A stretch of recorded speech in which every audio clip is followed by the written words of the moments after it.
They got me tight. I'm not even going to lie. All this robbery, all this disrespect. Like, I ain't trying to hear no excuses at this point, man.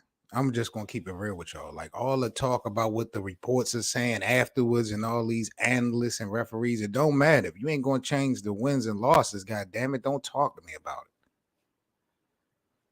Straight up and down, man. Salute to the NBA community. Happy Sunday, man. Welcome back to the Best of 7 Sports Talk. 7 Mitchell in the building, man. Y'all know how we do the best 30 minutes, your favorite 30 minutes of NBA daily content, man. Subscribe and follow the kid on social media. Y'all know what the vibes is today, man. We a little bit sad the Lakers got robbed last night in Boston. We're going to talk about that. Is Joel Embiid made his case for MVP? We're going to talk about that because he locked in versus Jokic, and he did his thing last night. I definitely want to chop in with that, man. But let's get things started with the tip-off for the show. Real quick, before we even get into the first topic, scores from last night. We had the 76ers knock off the Denver Nuggets 126-119. The Brooklyn Nets knocked off the Knicks 122-115, 117-114. The Rockets over the Pistons. The Chicago Bulls knocked off the Orlando Magic 128-109. We had the Hawks falling short to the Clippers last night 120-113. Minnesota over Sacramento 110-117. We had the Wizards knocking off the Pelicans 113-103. New Orleans, I believe they've lost like 3 in a row, 5 in a row. The Pelicans are really struggling. The Suns, they get a 128-118 win over the San Antonio Spurs. The Mavericks lost to the Jazz last night, 108-100. The Raptors over the Trailblazers, 123-105. And we got the Celtics again in overtime, knocking off the Lakers, 125-121, man. Let's get right into the show, man. Salute again to everybody in the NBA community. I see y'all out there. Lewis is in the building. My brother Jeff is in the building, guys. Appreciate y'all. Before we even get started, just a quick reminder, if you enjoy daily NBA content, subscribe and follow the kid on social media. All right, man, let's talk about it, man. What happened last night in Boston? So, y'all see what happened, man. Foul wasn't called at the end of regulation. LeBron and them loses in overtime. Now, I don't really want to break down the damn game. Who cares, right? What I'm sick and tired of seeing when it comes to the Lakers, though, is these last 2-minute reports about how the referees made the wrong call. This call clearly decided the game. And this is not the first time that this has happened in LA. If I'm not mistaken, LA has probably went through this probably 3 or 4 times this season as far as referee calls determining the factor of them winning or losing the game. So now I'm seeing people on social media talking about how LeBron and the Lakers quit because you still got the overtime game. And I'm just like, bro, I got to talk to the bosses because y'all act like y'all don't play basketball or y'all never have played basketball before. Maybe some of y'all haven't ever played basketball before. When you in a game and you got the momentum that the Lakers had, and when you got stuff like that, like freak accidents or freak things happening, it definitely changes the narrative and the storyline. Even the greatest of players, it just shakes everything up. If you go back to game 1 of the 2018 NBA Finals, remember when Cleveland played Golden State? LeBron had 51 points in that game. He was going crazy. But the whole J.R. Smith thing, it completely wrecked everything. Cleveland went into overtime and lost. So, yeah, it's a fact. You still got another quarter to play. You are responsible as a professional, as a star, to gather your bearings and get ready for the final minutes. But you can't act like being realistic when you have a close game on the road against Boston, one of the best teams in the league, if not the best team in the league, and then you got LeBron. I see, it's crazy because if LeBron would have passed it out, people would have been blaming him for passing like he always do. Oh, LeBron's scared to take the last shot. He takes the last shot, clearly gets fouled, no call, and people want to say, oh, well, he still had an overtime. Like, bro, you just can't have it both ways. You know, 2 things to me can be true. But I'm just sick and tired of these reports from the referees after the game when they do the analyzing and then they talk about how the call was wrong. Who cares now? Y'all not gonna run the play over. Y'all not gonna give the Lakers the win. You can't give the Lakers the win because there's no guarantee LeBron would have hit the free throws. But I'm just saying, that's just like typical of what's going on with LA. And it just make me feel like they like the most hated team in sports. I just don't get it, bro. They got the Brooklyn Nets today. They got a back-to-back. They facing the Brooklyn Nets today. Now, Ben Simmons is not playing. I'm not sure. This really, to me, is a must-win. They got to get a win from Brooklyn. It just bugged me out. They played really well against Boston, at Boston. They on this crazy road trip. So for them to get so close, everybody always talk about how LeBron passed up on the last shot. He took it there. He didn't shoot no perimeter shot. He took it straight to the hole. He got fouled. Clear as day. The referee was standing right there, bro. So I ain't really jacking that. But hopefully LA can, find a way to get the win versus Brooklyn. Now, LeBron is only 130 points away from breaking Kareem's record, something like that, maybe less, maybe like between 113 and 130 something. I don't know specifically, but LeBron could actually break this record in the next 4 games on this road trip. That'd be crazy. I wonder how they're going to play that out, if they're going to kind of put him on a restriction. I don't think none of this matter. The Lakers, when you got games like this lost that you should have won, you can't really afford to be playing now like sitting LeBron down so he can make sure he break the record at home. Like, you can't play them type of games. Like, you climbing uphill. So I don't know how the Lakers is really going to attack that, but LeBron was really disappointed. He continues to walk off away from the team, before the buzzer ends. I don't like to see LeBron do that. He's been doing that for years, though. Like, he like to separate himself from the team when shit go wrong. So LeBron definitely got to work on that. But the Lakers was robbed last night. And it ain't no ifs, ands, or buts about it. I just don't want to hear no excuses from the referees after the fact. Should have got it right the first time. That shit was crazy. But Boston got the win. We'll see how LeBron, get it done versus the Brooklyn Nets. Anthony Davis, Russell Westbrook, Pat Bev. Shout out to Patrick Beverly. Like, Pat Bev probably did the craziest thing I may have ever seen in a long time. He brought a damn camera out on a basketball court. It got teed up showing the referee. But that was just real talk. Like, yeah, what are these guys looking at? So Pat Beverly stole the show. The Lakers got robbed. LeBron got closer to Kareem's record at the end of the day. That's all you can say. Everybody did a pretty good job, but they just couldn't get it done at the end, and they fell short. So it is what it is on that note. Then, next thing I wanted to talk about, Joel Embiid. Philly played Denver last night, and Philly had the game won, but Embiid was one-on-one with Joker, and he hit the step-back 3 that just got people going crazy. Like, that is the MVP. That is that guy. I always felt like Joel was better than Jokic. Jokic got the MVP last year. People feel like Joel got robbed of the MVP last year from Nikola. But I do think Joel Embiid is a better player. Maybe he's not a better passer than Joker, but all around, I'd rather have Joel Embiid. And I think he showed last night that he was the better player. Like, he had 47 points, 18 rebounds, 5 assists, 3 steals, and 2 blocks. Like, Joel was doing his thing on both ends of the court, helping Philly beat Denver.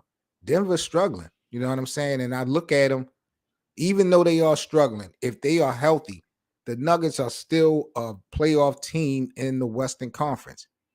When you look at everybody else in the MVP race, people like Luka, if you take Luka off the Dallas Mavericks, the Mavericks are not a playoff team no more. The Mavericks are a lottery team, matter of fact. So when you look at it from that angle, how is Nikola Jokic the most valuable player this year? If anything, Luka is the most valuable because without him, his team don't stand a chance of anything. If you take Embiid off of Philly, That's a big loss. That is definitely a big loss because even though they got James Harden, I'm not sure if they're gonna make the playoffs because the Eastern Conference got better. So Embiid is real valuable. If you take Jason Tatum off for Boston, if they can get healthy, they're gonna lose some stock, but I still think Boston will be in the playoff mix. Who else is in the MVP conversation? Kevin Durant, he got hurt. I don't think that's gonna work with Brooklyn. So I get it when you look at wins and losses of the team record, why Nikola is above Joel. That's how they do it. But this guy about to be the 3-time MVP of this league in a row. I'm not jacking that, yo. Nikola ain't been able to get the Nuggets nowhere. He got them to the Western Conference Finals, in the bubble when they played LeBron and them. They ain't come close to beating LeBron and them. They lost, in 5? So this guy's been the MVP, the most valuable player for his team in a regular season for possibly the last 3 years. But when the playoffs come, he can't do shit. I'm not jacking that, yo. I'm not jacking it. And make it, to me, kind of water down the award. Even though it's a regular season award, I need the MVP, the most valuable, to show wow, he's so valuable to this team. Take your guy somewhere.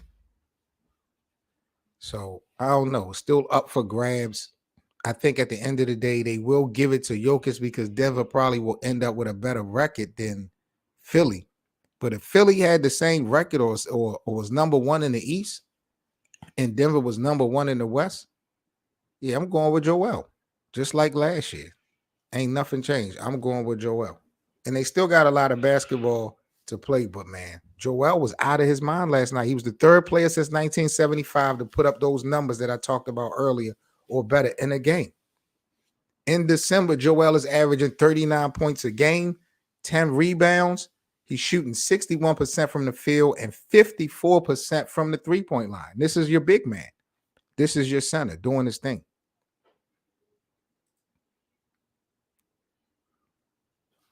Lewis said, as an Alabama fan, he understands people get tired of seeing you win all the time. You will get unnecessary hate.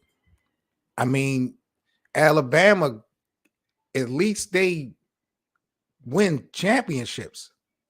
They get to the final round and they make it happen. We're talking about a guy who's about to be the 3-time MVP in a row. And none of those 3 years did you get your team to the finals or even the Western Conference Finals. I think when they went to the Western Conference Finals in 2020, I think Giannis was the MVP. Jokic started winning it after that. But Denver ain't been winning. And I know Jamal Murray was hurt last year, but I don't really want to hear a whole bunch of excuses because all superstars got to go through it at the end of the day. So I do feel like Joel Embiid exposed Joker a little bit. He exposed the voters. I think they got it wrong, but I understand by Denver having a better record. It is what it is. You can't really go up against that. But, when I look at this shit, as far as value, nah. I'm right there. To me, Luka is more valuable to his team than any of these guys. Giannis maybe too. I know people are kind of sleeping on Giannis in the MVP conversation. Dallas is nothing if you take Luka off of this squad. If Denver is healthy and Joker is out, Denver still can make the playoffs in the Western Conference. The Lakers, as far as the hate, man, don't even get me started, bro, when it comes to LA and the hate that the people give them. But shit, man, some of them wounds is self-inflicted.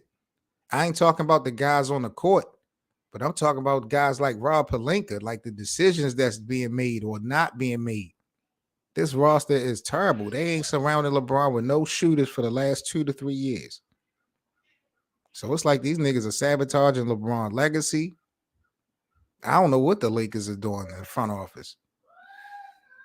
Jeannie Buss, is she in control? Is Rob Pelinka in control? Is it Kurt Rambis? Is it his wife? Like, is Magic going to be like Magic used to have a play a part? Like, it's too much communication. And then you got the nigga Anthony Davis who can't stay healthy.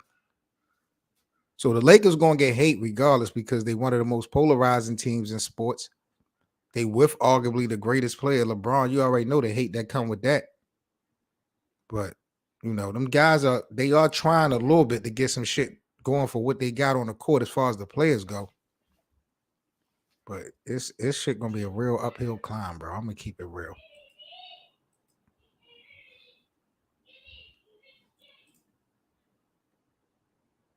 Street clothes AD. I said sit him down for the rest of the year. What was the point of bringing him back? And then he did get hurt when he came back the other night. He twisted his ankle. Now he did finish the fourth quarter, but I'm just like, bro, nah. This guy, you can't depend on him being healthy for the remainder of this regular season. And if you are the Lakers, like I say over and over and over again, you may be sacrificing going to the play-in tournament if you sit Anthony Davis down for the remainder of this season, regular season. But I think that's just a sacrifice you're going to have to go for. See what these other guys got as far as heart. Because if you bring AD goofy ass back and he get hurt in February or in March, you're not going to have him for the playoffs if you make it in April and May and stuff like that. So it's going to be off and not. I say sit AD down till April. Hopefully you guys can be in the top 10, get in the play-in tournament, have AD coming back 100% in April, and then we can rock. Anything other than that, bro, I just feel like it's foolish, man. Trying to bring AD back now just didn't make sense to me. And then they on this big-time road trip. I'm like, why would you bring Anthony Davis back on a road trip? Why not wait till y'all come back home? But I guess they feel like they need him, to get it done. You look at the games he's been, the San Antonio game wasn't about him. Last night in Boston wasn't about him. So I don't know. The whole AD situation, bro, I'm standing on my toes when it comes to that. I'm not jacking him coming back, but the Lakers already made that decision. So it is what it is. Portland and Damian Lillard. I know the Portland Trailblazers just recently tried to make it seem like they all in on Damian Lillard and they're going to do whatever they can to keep Damian Lillard happy and in Portland. And I just think that's just a bunch of cap. Somebody got to have some common sense in Portland. Now, before they said this, I was just like, yo, Portland is about to trade Dame. Not that they don't love Dame, not that they don't respect Dame. Dame has been loyal day one when it comes to the Trailblazers. But you can't win in Portland, bro. It's not going to happen. No stars are going to come to Portland and play with Dame.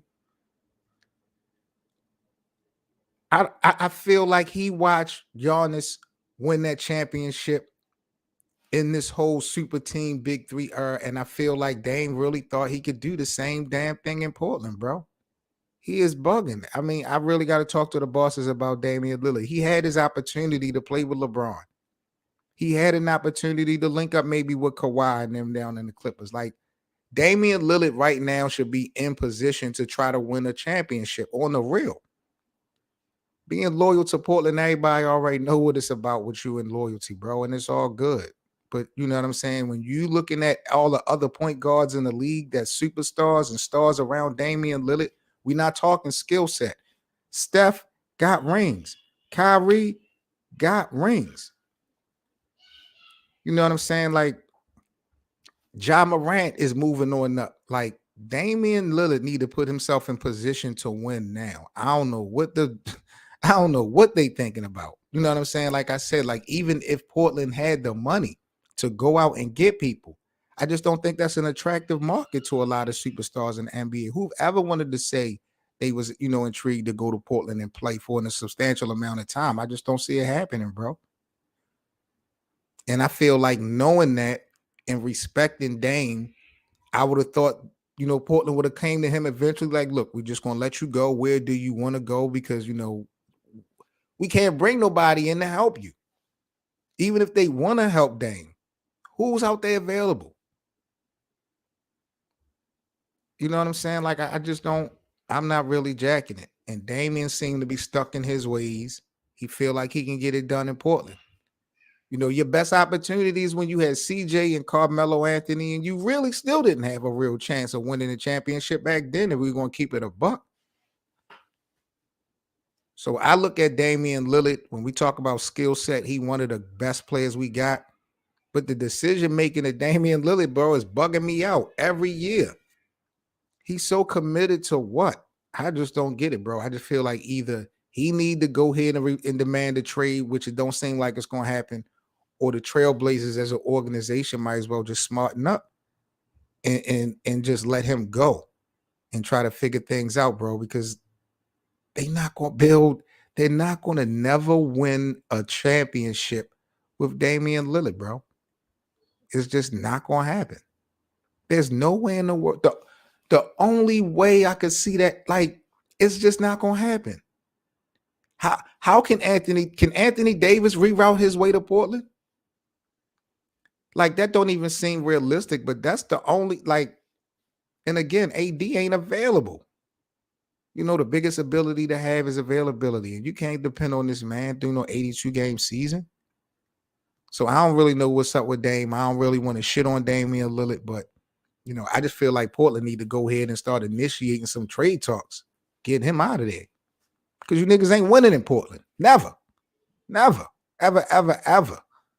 going to win in Portland. So that's my thoughts on Damian Lillard. That's it, man.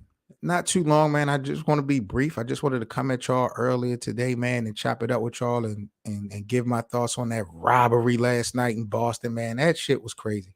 That was really crazy. And then we keep getting these reports from referees and analysis after the fact saying that the calls were wrong.